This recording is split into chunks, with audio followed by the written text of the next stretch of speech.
साथियों नमस्कार। आज इस वीडियो में हम क्रियात्मक अनुसंधान के गुण एवं दोषों की चर्चा करेंगे। क्रियात्मक अनुसंधान या क्रियात्मक शोध के गुण।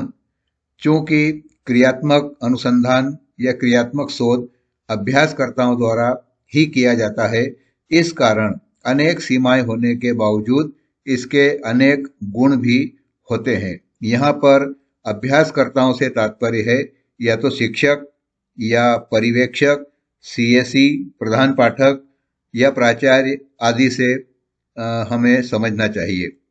इसके प्रमुख गुणों में शामिल है क्रियात्मक शोध में समस्या का तात्कालिक समाधान प्राप्त किया जाता है।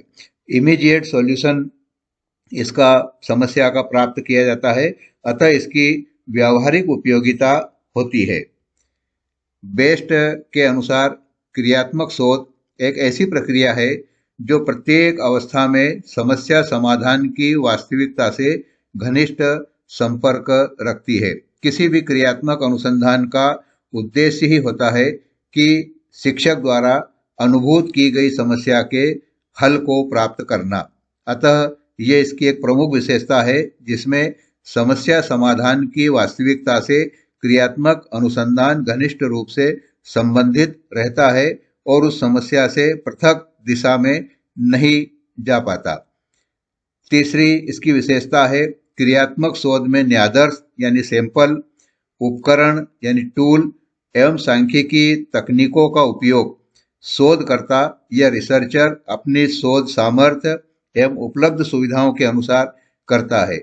इसमें किसी प्रकार का बंधन उसके ऊपर नहीं है।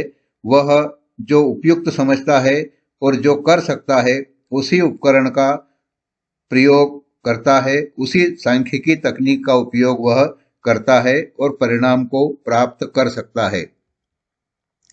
चौथी विशेषता या चौथा इसका गुण है क्रियात्मक शोध का उपयोग अध्यापकों, पर्यवेक्षकों और प्रशासकों द्वारा अपने निर्णयों एवं कार्यों में सुधार के लिए किया जाता है। यह जो क्रियात्मक अनुसंधान है उसके जो परिणाम प्राप्त होते हैं, जो निष्कर्ष उससे प्राप्त होते हैं, उनके आधार पर अनुसंधानकर्ता या रिसर्चर, वह शिक्षक भी हो सकता है, पर्यवेक्षक हो सकता है या कोई प्रशासक हो सकता है, प्रधान पाठक हो सकता है, इन परिणामों के द्वारा, इन निष्कर्षों के द्वारा अपने निर्णय एवं कार्यों में सुधार के लिए उसका उपयोग करते हैं।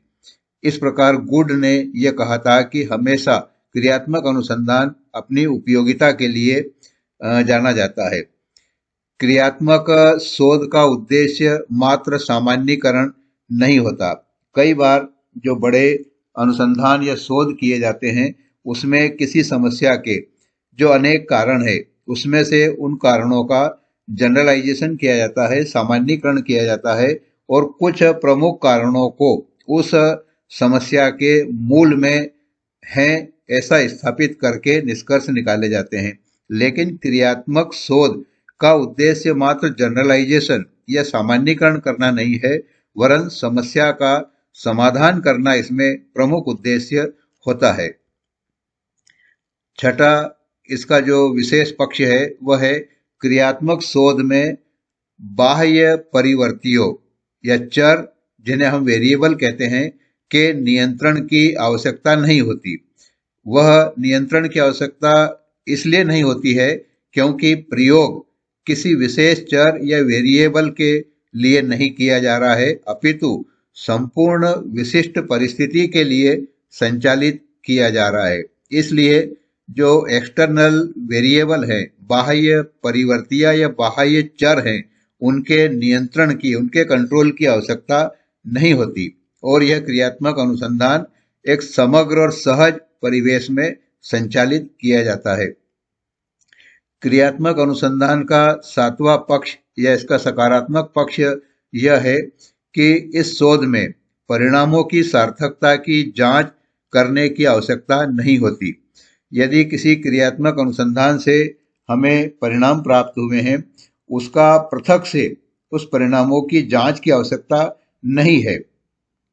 ऐसा इसलिए है कि इनकी उपयोगिता जो है वह प्रयोग के प्रयोज्यों तक ही सीमित है, तात्पर्य यह है कि जहां पर यह क्रियात्मक अनुसंधान किया गया है, जिस विद्यालय में किया गया है, जिन विद्यार्थियों पर किया गया है या जिन पालकों के संदर्भ में किया गया है, इस परिणाम की, इस क्रियात्मक शोध के परिणाम की उपयोगिता उन्हीं तक सीमित है, इन्हें अन्य पर लागू नहीं किया जाना है। इसलिए इस क्रियात्मक शोध के परिणाम की दूसरे प्रकार से परिणामों की सार्थकता जांचने की आवश्यकता नहीं होती है। अब हम क्रियात्मक शोध के कुछ दोषों की चर्चा करेंगे। दोष या कुछ कमियां क्रियात्मक अनुसंधान में देखी जाती है, अनुभव की जाती है, उनके बारे में हम यदि देखें तो सबसे पहले प्रायः क्रियात्मक अनुसंधान अध्यापकों, पर्यवेक्षकों एवं प्रशासकों अर्थात प्रधान पाठक या प्राचार्य द्वारा किए जाते हैं, जिन्हें शोध तकनीक में, रिसर्च टेक्निक में प्रवीणता हासिल नहीं होती, उतना कौशल उनका अनुसंधान के क्षेत्र में नहीं होता है। इसलिए इस प्रकार के अनुसंधान यानी क्रियात्मक अनुसंधान में वैज्ञानिक यथार्थ नहीं होता है। वैज्ञानिक यथार्थ नहीं होता है ऐसा कहने की बजाय यह कहना ज्यादा ठीक होगा कि इसमें वैज्ञानिक यथार्थ कम होता है और इनकी प्रामाणिकता थोड़ी कम हम मान सकते हैं।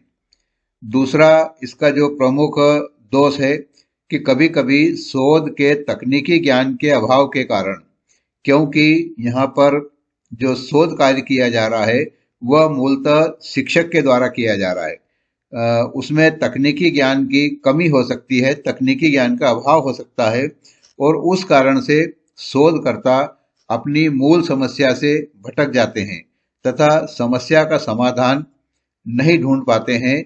यह प्रायः क्रियात्मक अनुसंधान के बारे में देखा जाता है और ऐसा कहा जा सकता है। तीसरा पक्ष है इसकी कमी का कि शोधकर्ता प्रयोज्यों के प्रत्यक्ष संपर्क में रहते हैं। प्रयोज्य से यहाँ पर तात्पर्य है कि यदि एक शिक्षक क्रियात्मक अनुसंधान कर रहा है तो वह अपने विद्यालय के प्रत्यक्ष संपर्क में है, वहाँ के विद्यार्थियों के प्रत्यक्ष संपर्क में है, अपने पालकों के प्रत्यक्ष संपर्क में है और इस कारण से वे उनसे पूर्वाग्रह रख सकते हैं और साक्षात्कार लेने के दौरान अथवा उनकी अनुक्रियाओं या रिस्पॉन्सेस का मूल्यांकन करते समय पक्षपात कर सकते हैं, या हम दूसरे शब्दों में कहें तो उनके द्वारा पक्षपात हो सकता है क्योंकि वे उनके प्रत्यक्ष संपर्क में पूर्व से ही होते हैं। चौथा जो कमी का पक्ष है उसके अनुसार क्रियात्मक शोध के परिणामों का सामान्यीकरण नहीं किया जा सकता।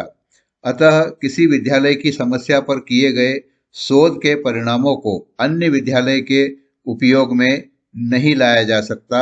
यह इसका एक पक्ष है।